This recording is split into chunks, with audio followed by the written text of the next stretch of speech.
Phone tapping అంశంలో చాలా పెద్ద సంచలనమైనటువంటి విషయాలు బయటపడుతున్నటువంటి సంఘటనలు మనం చూస్తూ ఉన్నాం. అయితే ఒక సంవత్సరం క్రితమే కాలోజీ టీవీ ఈ ఫోన్ ట్యాపింగ్ వ్యవహారం పైన ఒక సంచలనమైనటువంటి కథనాన్ని చేయడం జరిగింది.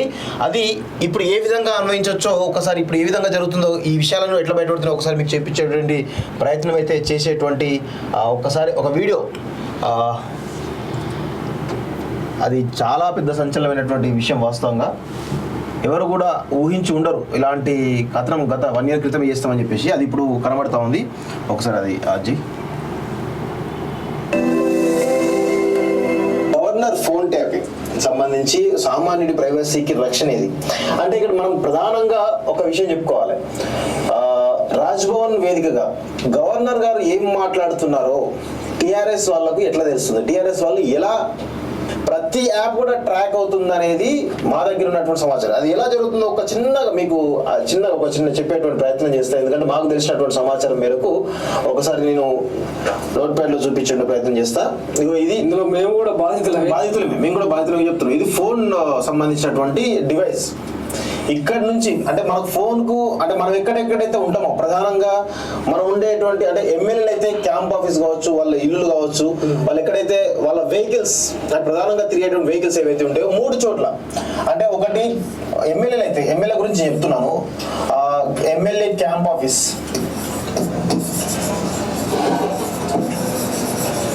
ఆఫీస్, రెండోది ఎమ్మెల్యే హోమ్. అంటే ఇక్కడ ఎమ్మెల్యే రావచ్చు, ఇక్కడ ఎమ్మెల్యే అంటే ఎమ్మెల్యే కాదు, ఎమ్మెల్యే రావచ్చు, మినిస్టర్ రావచ్చు, ప్రధానంగా ఎవరైనా ప్రతిపక్ష నేతలు కావచ్చు, టార్గెటెడ్ పర్సన్స్ అన్నట్టు. అంటే ఇంకొకటి వెహికల్స్, వాళ్ళు తిరిగేటువంటి వెహికల్స్. ఈ 3 చోట్ల బగ్స్ పెడతారు అన్నట్టు. బగ్స్ అంటే చిన్న డివైజెస్ ఏవైతే ఉంటాయో దాదాపు ఈ బగ్స్ ఏం చేస్తాయి అంటే 200 meters to 300 meters రేంజ్ లో ఉన్నటువంటి సిగ్నల్ ని ట్రాక్ చేస్తుంది ఈ బగ్. ఈ ఫోన్ నుంచి ప్రధానంగా ఈ బగ్ ఏదైతే ఉందో ఈ బగ్ మొత్తానికి ఇక్కడ ఉన్నటువంటి ఈ ఫోన్ లో ఉన్నటువంటి ఏదైతే ప్రతి మెసేజ్ కావచ్చు, టెక్స్ట్ మెసేజ్ నుంచి మొదలుపెట్టుకుంటే, వాట్సాప్ మెసేజ్ మొదలుపెట్టుకుంటే, వాట్సాప్ కాల్ నుంచి మొదలుపెట్టుకుంటే ప్రతి అంశం కూడా ఈ ఫోన్ లో జరిగేటువంటి ప్రతి చర్య కంపల్సరిగా ఈ బగ్స్ లోకి ఎంటర్ అయ్యి ఇక్కడ నుంచి ఈ ఎవరైతే ఈ ట్యాప్ చేస్తున్నారో వాళ్ళ దగ్గరికి వెళ్తుంది. అది వాట్సాప్ కాల్స్ కావచ్చు, మెసేజెస్ కావచ్చు, వాట్సాప్ కావచ్చు,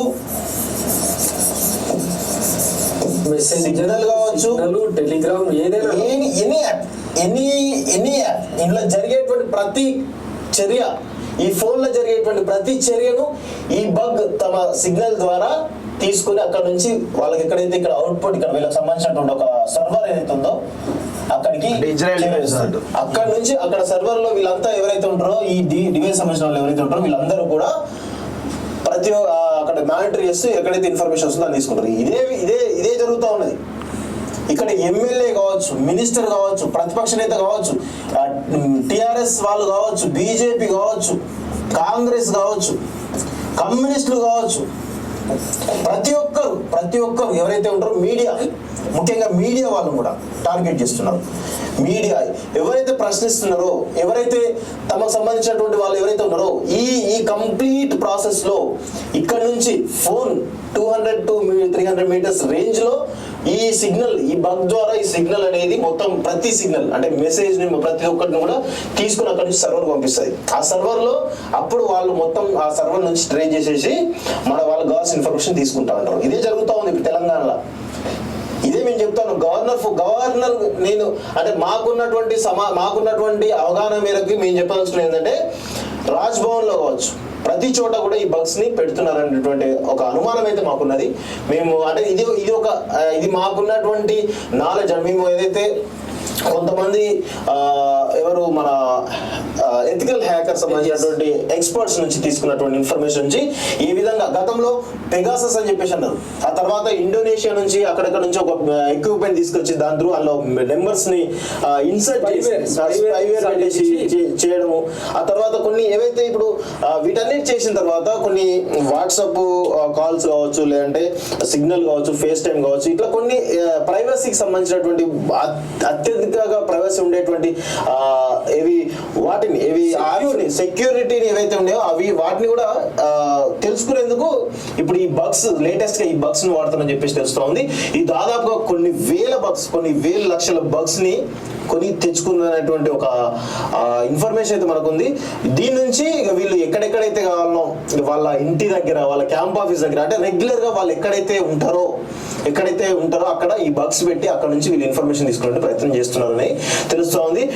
టిఆర్ఎస్ పార్టీ కార్యాలయం కావచ్చు, బీజేపీ స్టేట్ ఆఫీస్ కావచ్చు, కాంగ్రెస్ స్టేట్ ఆఫీస్ కావచ్చు, లేదంటే కమ్యూనిస్ట్ పార్టీలు కావచ్చు, మీడియాకు సంబంధించినటువంటి పర్సన్స్, మీడియా హౌసెస్ దగ్గర కావచ్చు, లేదంటే ఇప్పుడు ఫర్ సపోజ్ బీజేపీ అధ్యక్షుడు బండి సంజయ్ ఉన్నారు. బండి సంజయ్ ఇంటి దగ్గర, ఆయన వెహికల్స్ దగ్గర, ఆయన ఎక్కడెక్కడైతే రెగ్యులర్ గా ఉంటాడో అక్కడ, అదేవిధంగా ఈటల రాజేందర్ ఇంటి దగ్గర కావచ్చు, లేదంటే అక్కడెక్కడ కావచ్చు, ఆయన ఎక్కడెక్కడ తిరుగుతున్నాడు ఆయన వెహికల్స్ కావచ్చు, ఇలా కాంగ్రెస్ నేత రేవంత్ రెడ్డి కావచ్చు, ఇలా చెప్పుకుంటూ పోతే ప్రతి చోట కూడా ఈ బగ్స్ ని పెట్టి అక్కడ నుంచి సిగ్నల్స్ ట్రేస్ చేస్తున్నటువంటి ఒక ఇన్ఫర్మేషన్ అయితే అంటే మనకు సో క్లియర్ అర్థమైంది కదా. ఇది ఎప్పుడు మనం చేసింది నవంబర్ 10 ఆల్మోస్ట్ 1.5 year బ్యాక్ 2022, ఇది 2024. సో దీనిలో మీరు క్లియర్ గా చూడండి, మేము ఎప్పటి నుంచో ఇప్పుడు న్యూస్ లో కూడా మీకు చెప్పబోతున్నాము.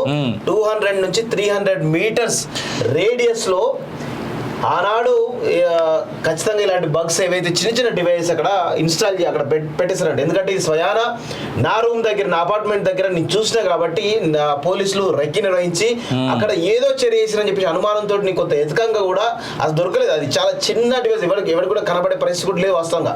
సో నాకు క్లియర్ గా అనిపించింది ఏంటంటే ఆ అనుమానం ఒకటి, ఒక పోలీస్ ఆఫీసర్ తోటి చాలా పెద్ద పోలీస్ ఆఫీసర్ మాట్లాడుతున్న క్రమంలో ఆయన చెప్పినటువంటి విషయాలు ఇవన్నీ కూడా తీసుకొని ఇలాంటి స్టోరీ చేయడం జరిగింది. వాస్తవంగా ఒక police officer, senior police officer వెళ్తున్నారు, ఆయనతో మాట్లాడుతున్న క్రమంలో నీ ఇంటి దగ్గర ఒక బగ్ పెట్టిరని చెప్పేసి ఆనాడే చెప్పడం జరిగింది.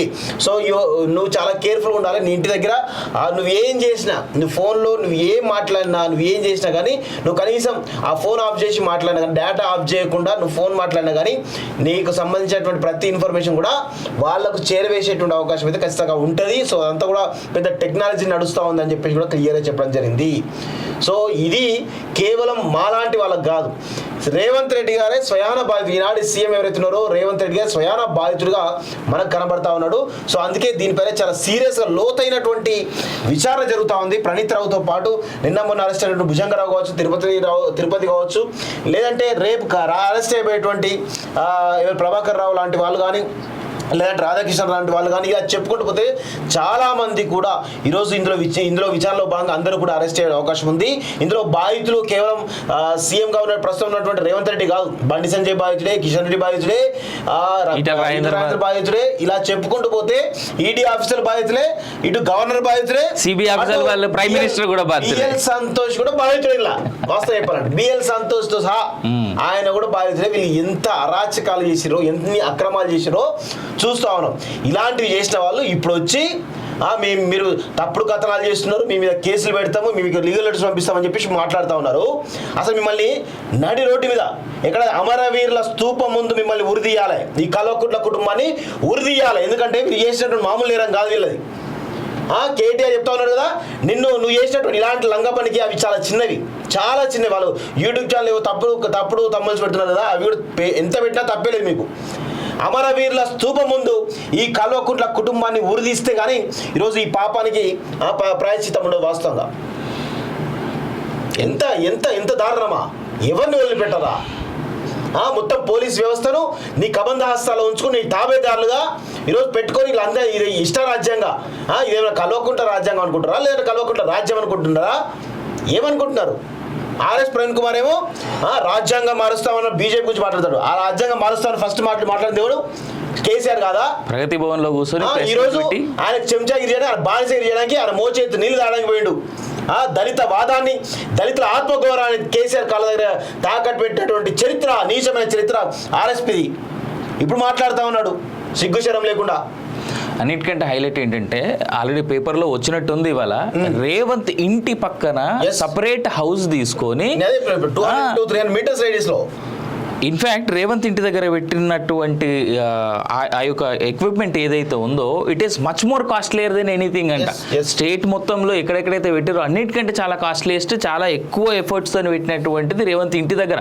500 మీటర్ రేడియస్ అదైతే 1/2 కిలోమీటర్ దూరంలో నువ్వు ఏం చేసినా అన్ని వాళ్ళు వింటున్నారంటే ప్రత్యక్షంగా. అవును. మనిషి బతకడానికి మనిషికి ఇంకా స్వేచ్ఛ ఏడున్నది ఈ తెలంగాణ రాష్ట్రంలో. అంటే దేనికోసం ఇది? కేవలం మిమ్మల్ని తిడుతున్నారు, మీరు చేసేటువంటి దురాగతాలు, అక్రమాలు, అరాచకాలు అన్ని బయట పెడుతున్నారని ఒక్కటే ఉద్దేశమా? అంతే. లేదంటే ప్రజలకి నిజాలు తెలియవద్దా? ప్రజలకి న్యాయం అవసరం లేదా? అంటే మేమేం చేస్తే అదే మా రాజ్యం, మేమేం మాట్లాడితే అదే మా నియంత తత్వం అని చెప్పేసి అంతేనా?